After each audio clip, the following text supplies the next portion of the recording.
Bien-aimés, soyez bénis, bien-aimés, au nom de notre Seigneur Jésus-Christ. Nous venons avoir un thème aujourd'hui qui est l'enlèvement.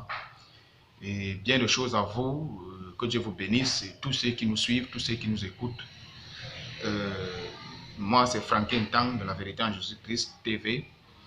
Je viens ici aujourd'hui pour vous parler d'un thème qui bouleverse les nations et beaucoup de gens ne comprennent pas ce que nous parcourons et ils ne savent pas que nous vivons la fin des temps. Donc, il y a un thème qui fait des tumultes, qui est l'enlèvement. Certains disent que le Seigneur avait dit qu'il reviendra et il n'est plus jamais revenu. Donc, pour cela, nous allons très rapidement aller à 1 Thessaloniciens chapitre 4, verset 17, pour que nous décortiquions un peu la parole pour essayer de comprendre juste ce que c'est que l'enlèvement, quelles sont les preuves de l'enlèvement, qu'est-ce qui nous prouve que l'enlèvement est vrai, qu'est-ce qui nous prouve que le Seigneur reviendra. Oui, quelles sont les preuves? Quelles sont les figures anticipatives? Qu'est-ce qui nous garantit de l'enlèvement? Donc nous allons un peu essayer de voir cela à notre petit niveau, selon ce que le Seigneur donnera. Et je prie Dieu que ça ne soit non pas ma chair ou mon sang ou quoi que ce soit qui parle à moi, mais que ce soit l'Esprit de Dieu qui dise beaucoup de choses et qui vous convaincra de ce que je suis en train de dire, ou c'est vrai ou c'est pas vrai. Mais je sais, et une chose est certaine, c'est que le Saint-Esprit sera au contrôle au nom de Jésus-Christ. Donc nous allons parler de l'enlèvement. Et ici, nous avons 1 Thessaloniciens chapitre 4, verset 17, qui nous dit dans le verset à mémoriser ici: ensuite, nous les vivants, qui seront restés, prenez les bics et les stylos et les cahiers pour essayer de numéroter, parce que les paroles s'envolent, mais les écrits restent. Donc, verset à mémoriser. Ensuite, nous les vivants, qui seront restés, nous serons tous enlevés, nous serons tous ensemble enlevés avec eux sur les nuées, à la rencontre du Seigneur dans les airs, et ainsi nous serons toujours avec le Seigneur. Donc on retrouve cela dans 1 Thessaloniciens chapitre 4 verset 17. 1 Thessaloniciens chapitre 4 verset 17 qui nous dit comment est-ce que l'Église sera enlevée, comment le corps de Christ sera enlevé, et ce sera cela, ceux qui auront pratiqué la sainte doctrine, ceux qui auront accepté la dureté de l'évangile, ceux qui auront accepté tout ce qui de pratiquer la vie que le Seigneur veut de nous, attend de nous, ceux qui auront accepté, ceux qui auront enduré, ceux qui auront supporté, ceux qui se seront sacrifiés pour l'œuvre de Christ, ceux qui auront donné leur corps sur l'autel du sacrifice pour épurer pour épurer le moi qui est en eux, pour assujettir leur chair. Ceux qui auront supporté jusqu'à la fin, ce sont ceux-là qui seront enlevés, il faut le préciser. Aucun païen ne sera enlevé, aucune personne qui aura refusé le Seigneur Jésus-Christ ne sera enlevée, aucune personne qui aura rejeté le Seigneur ne sera enlevée, aucune personne qui aura refusé d'accepter que le Seigneur Jésus-Christ est le Fils de Dieu et le Fils de Dieu, le véritable juge, ne sera enlevé. Aucune personne qui aura craigné de tous les frères et sœurs à la Bible ne sera enlevé. Ceux qui seront enlevés seront ceux qui auront persévéré jusqu'à la fin, seront la droiture des saintes écritures, seront la droiture de la parole de Dieu, seront la justice. Donc nous allons parler ici de qu'est-ce que c'est que l'enlèvement. Donc, c'est quoi l'enlèvement? On cherche à savoir ce que c'est que l'enlèvement. Donc, très rapidement, je vais vous dire ce que moi j'entends par enlèvement ici. L'enlèvement est la plus grande. L'enlèvement est le plus grand événement de tous les temps que l'Église attend. Donc, pour moi ici, selon ma définition, l'enlèvement est le plus grand, selon ma définition. L'enlèvement est le plus grand événement de tous les temps que l'Église attend, selon la définition que le Seigneur donne. C'est la prise de terre de tous les vrais croyants en Christ pour rencontrer le Seigneur dans les airs. C'est la prise de terre. La prise de terre, donc les pieds qui vont décoller du sol et vont commencer à monter en suspension jusqu'à ce qu'en un clin d'œil, les vêtements soient changés, la coupe de cheveux soit changée, le corps soit changé, tout soit changé et que nous revêtons un corps glorieux selon le Seigneur, selon que le Seigneur lui-même donnera à tout un chacun. Donc voilà à peu près l'enlèvement. L'enlèvement est le plus grand événement de tous les temps que les vrais croyants attendent. Donc, si tu es un vrai chrétien, tu dois connaître ce que c'est que l'enlèvement. Tu dois connaître, tu dois déjà te préparer. Ça nous rappelle ici les femmes, le Seigneur parlait de la parabole de folles et des sages, où d'autres avaient pris l'huile en réserve et d'autres qui n'avaient pas pris de l'huile en réserve au milieu de la nuit, pendant que l'époux venait, l'huile de celle des folles était finie. L'huile de folle était finie, et maintenant quand l'époux est arrivé, elles ont dit à d'autres, prêtez-nous votre huile s'il vous plaît. Ils ont dit non, nous ne pouvons pas nous te prêter l'huile. Allez plutôt chez le vendeur, en acheter pour vous ce que nous avons réservé pour nous, pour le Seigneur, pour l'avènement du Seigneur. Donc, c'est un peu pour vous dire que celui qui persévère dans la prière, qui veille. Quand on parle de l'huile, quand le Seigneur parle de l'huile, l'huile ici est représentée par l'onction. Et l'onction entre en fonction. L'onction s'ajoute dans tout un chacun en fonction du ministère que tu établis, du ministère que tu exerces. Et dans ton ministère, la manière que tu exerces ton ministère, c'est aussi comme cela que tu grandis avec le Seigneur. Et méfiez-vous, le Seigneur, c'est lui qui établit toutes les autorités. Et même dans les cieux, il y a une hiérarchie bien définie. Il y a une hiérarchie bien définie. Nous voyons-nous pas sur la terre? La nature ne nous enseigne-t-elle pas que le monde va en croissant. Le monde ne va pas en décroissant, le monde va en croissant. Ça veut dire que pour avoir une certaine classe, il faut monter un certain échelon. C'est aussi comme ça avec la vie spirituelle. Plus tu pries, plus tu travailles, plus tu jeûnes, plus tu médites, plus tu lis la parole de Dieu, plus ton onction s'ajoute.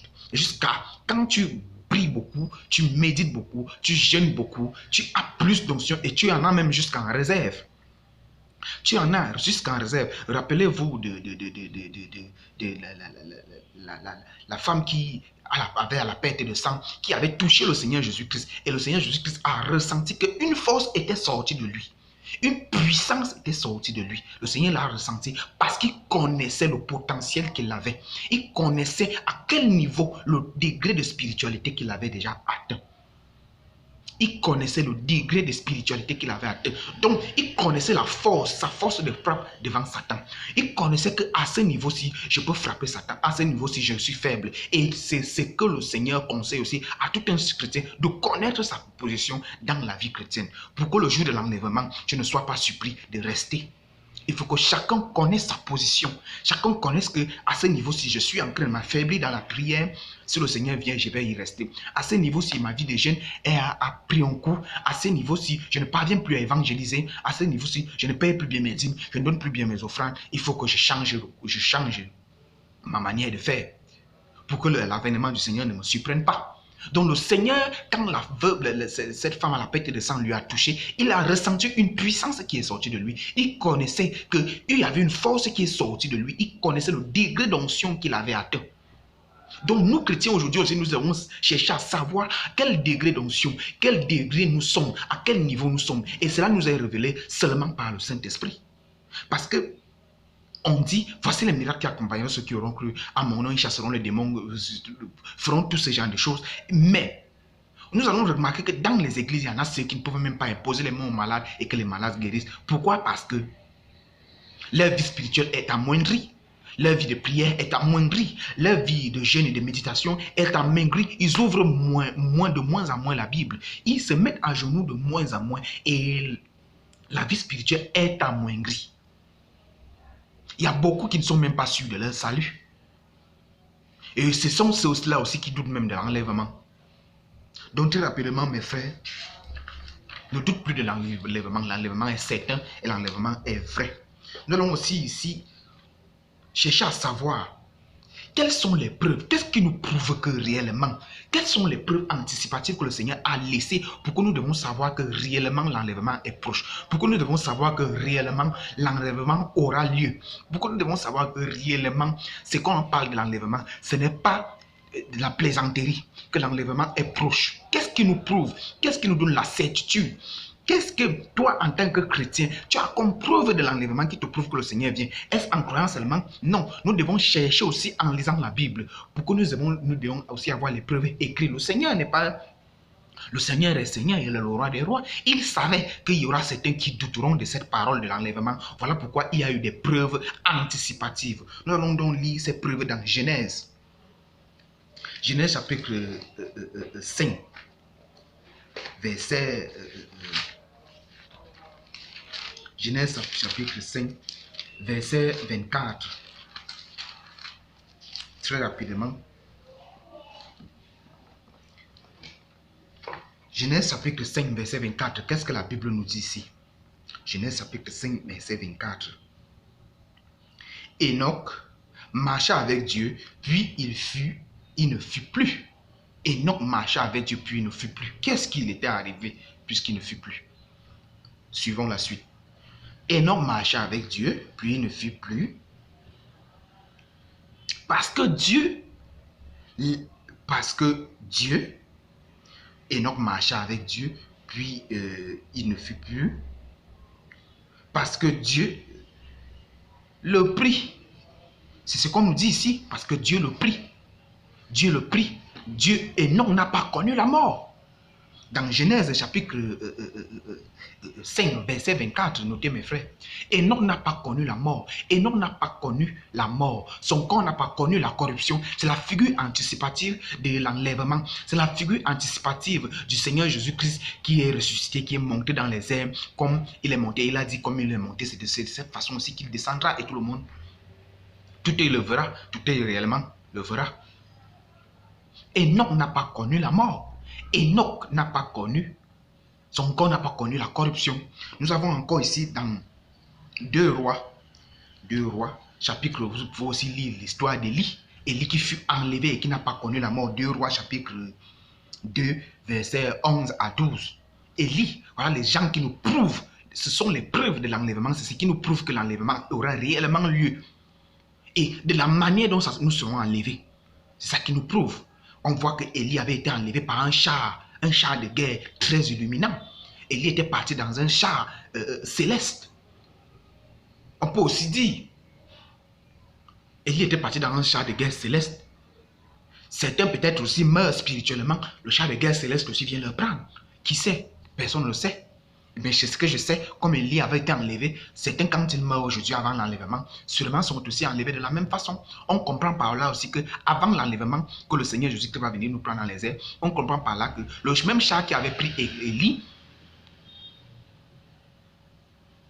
flamboyant, ce char flamboyant, c'est le même char qui vient prendre les frères aujourd'hui quand ils meurent en Christ et qu'ils partent au ciel. Et qu'ils partent au ciel. C'est ce que nous comprenons par là. Donc mon frère et ma soeur ne doutent plus de l'enlèvement. L'enlèvement est certain. Et le Seigneur Jésus-Christ est proche. Est plus proche que jamais. Nous devons chercher à plaire au Seigneur. Nous devons chercher à vivre une vie qui plaît au Seigneur. Nous devons chercher à vivre une vie qui plaît au Seigneur. Nous comprenons par là comment l'enlèvement a été fait. Et comment c'est fait par les Écritures. Rien n'est fait au hasard, mes frères. Rien n'est fait au hasard. Nous allons aussi essayer de comprendre encore plus. Comment savons-nous que l'enlèvement est proche? Qu'est-ce qui te prouve, mon frère, ma soeur, que l'enlèvement est proche? Pour être très rapide. Plusieurs preuves nous prouvent que l'enlèvement est proche parce que le Seigneur l'avait déjà prédit. Parce qu'on va lire cela dans Matthieu 24, verset 3. Quel sera le signe de ta venue? C'est que les disciples l'avaient demandé. Quel sera le signe de ta venue? Jésus a donné en détail ce qui se passera sur terre peu de temps avant sa venue. On peut lire ça dans Matthieu 24, verset 5 à 12. Jésus a précisé et le verset 30 à 39. Il a souligné les choses suivantes qui devront se produire. Il y a les choses que le Seigneur a précisées qui devront se produire. Plusieurs faux Christ viendront et séduiront plusieurs croyants qui ne veillent pas. Qu'est-ce que nous parlions tout à l'heure? Nous parlons de veiller. Veiller dans les prières, dans les méditations, dans les jeûnes. Ceux qui ne veillent pas, qui ne prient pas, qui ne jeûnent pas, qui ne méditent pas la parole de Dieu, mais qui trouvent les versets, ne jugent point, tu ne seras point jugé, pour venir dans les réseaux sociaux. Et quand un frère va exhorter les autres, il parle du jugement. Plusieurs faux Christ viendront et séduiront plusieurs croyants qui ne veillent pas. Il y aura des guerres et des bruits de guerre. Il y aura des guerres internationales. Il y aura des famines. Des famines. Des épidémies. Qu'est-ce que nous constatons aujourd'hui avec l'épidémie du coronavirus? C'est une phase annonciateur de la venue de Christ. Les tremblements de terre. On a déjà tellement vu des tremblements de terre, on est déjà fatigué. Les tremblements de terre en divers endroits. Il y aura des persécutions des disciples de Christ. Aujourd'hui, quand tu veux prononcer certains sujets comme la pédophilie, à Facebook même d'abord on te bloque. On interdit même à certains comme moi comme ça de faire des vidéos. Dans les réseaux sociaux, on ne te permet pas de dire certaines choses. Mais nous allons toujours continuer à dire. Donc, il y a plusieurs astuces qui nous prouvent que l'enlèvement du Seigneur Jésus-Christ est proche. Et que nous devons être apprêtés. Nous devons nous apprêter. Nous devons nous apprêter, mes frères. Nous devons être prêts. Et les signes que le Seigneur Jésus-Christ avait déclarés ici, tous ces signes, la plupart ont déjà été faits. Les tremblements de terre, les disciples de Christ qui sont persécutés. Quand tu prends un thème comme l'homosexualité, le lesbianisme, c'est un thème qui nous prépare à beaucoup de nations.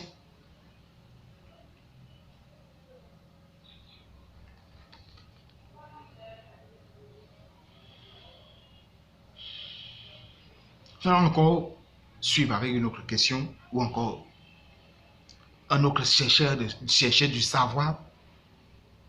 Que dit la Bible au sujet du temps du retour du Seigneur?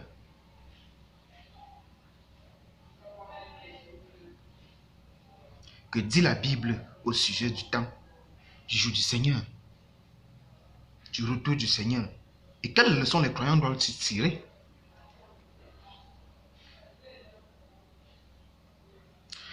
Bon, nous, la leçon que les croyants doivent tirer,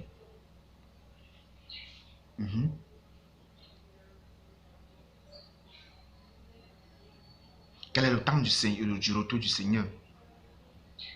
Les mots que l'Esprit choisit sur le sujet de l'avènement du Seigneur nous montrent l'incertitude du temps de la venue de Christ. Car nous savons parfaitement que le Seigneur viendra comme un voleur dans la nuit. Donc,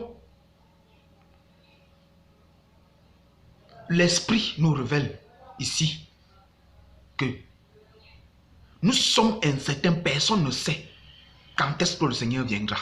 Personne. Les gens qui disent 2000, ceci, beaucoup de gens ont écrit les dates qui ne sont jamais réalisées. Personne ne sait le jour que le Seigneur viendra. Dieu seul le sait. Personne. Que dit la Bible au sujet du temps du retour du Seigneur? Personne. La Bible dit clairement que car nous savons parfaitement que le Seigneur viendra comme un voleur dans la nuit. Est-ce que quand le voleur vient nous voler, le voleur nous avertit? Les mots que l'Esprit choisit sur ce sujet de l'enlèvement nous montrent l'incertitude. Donc, ça nous montre comment le Saint-Esprit nous montre l'incertitude de la venue du Seigneur. Personne ne connaît. Il viendra comme un voleur dans la nuit. Est-ce que quand le voleur vient, il avertit? Non.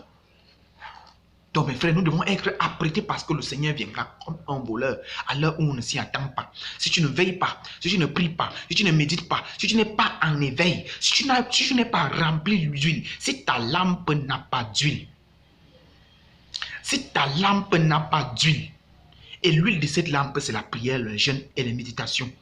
La mise en pratique de la parole de Dieu, voilà l'huile de la lampe. Si ta lampe n'a pas d'huile, tu seras comme une folle qui attend le Seigneur Jésus-Christ sans des réserves d'huile dans sa lampe. Donc veillons et prions, mes frères. Veillons et prions. Veillons et jeûnons, méditons la parole. Soyez donc bénis, mes frères. Je remercie tous ceux qui ont participé à cette petite exhortation. Abonnez-vous abondamment à la page, à la chaîne La Vérité en Jésus-Christ, La Vérité en Jésus-Christ TV ou encore La Vérité en Jésus-Christ 1 YouTube. Abonnez-vous. Soyez bénis, mes frères.